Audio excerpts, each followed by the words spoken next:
Kenapa pengambilan serat yang cukup membantu kita dalam proses penurunan berat badan kita? Okey. So selain daripada banyaknya manfaat mencukupkan serat dalam badan kita, iaitu 25 gram at least sehari, kan, antara perkara lain yang serat ni bantu kita untuk dapatkan hasil turun berat badan kita adalah ianya meletakkan kita dalam satu cycle yang sangat-sangat best. Apakah cycle itu?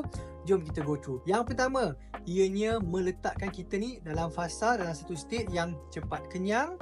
Okey, dan juga kenyang itu tahan lebih lama. Kita juga akan kurang nak ambil benda-benda yang snacking ni kan, benda-benda yang ringan-ringan tapi kita sebenarnya tak tahu kalorinya tinggi, krepek-krepek, kuih-kuih, kek-kek dan sebagainya tu kan. So kita dah kenyang, kita punya craving juga akan mula perlahan-lahan hilang.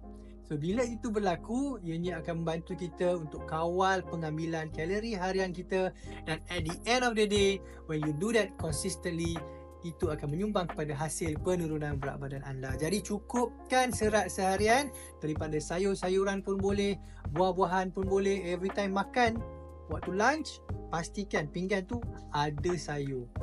Okay, berwarna-warni pun tak apa kan. Right, so harap membantu, harap memberi anda sedikit input, sedikit information. Jumpa anda di video seterusnya. Assalamualaikum. Bye.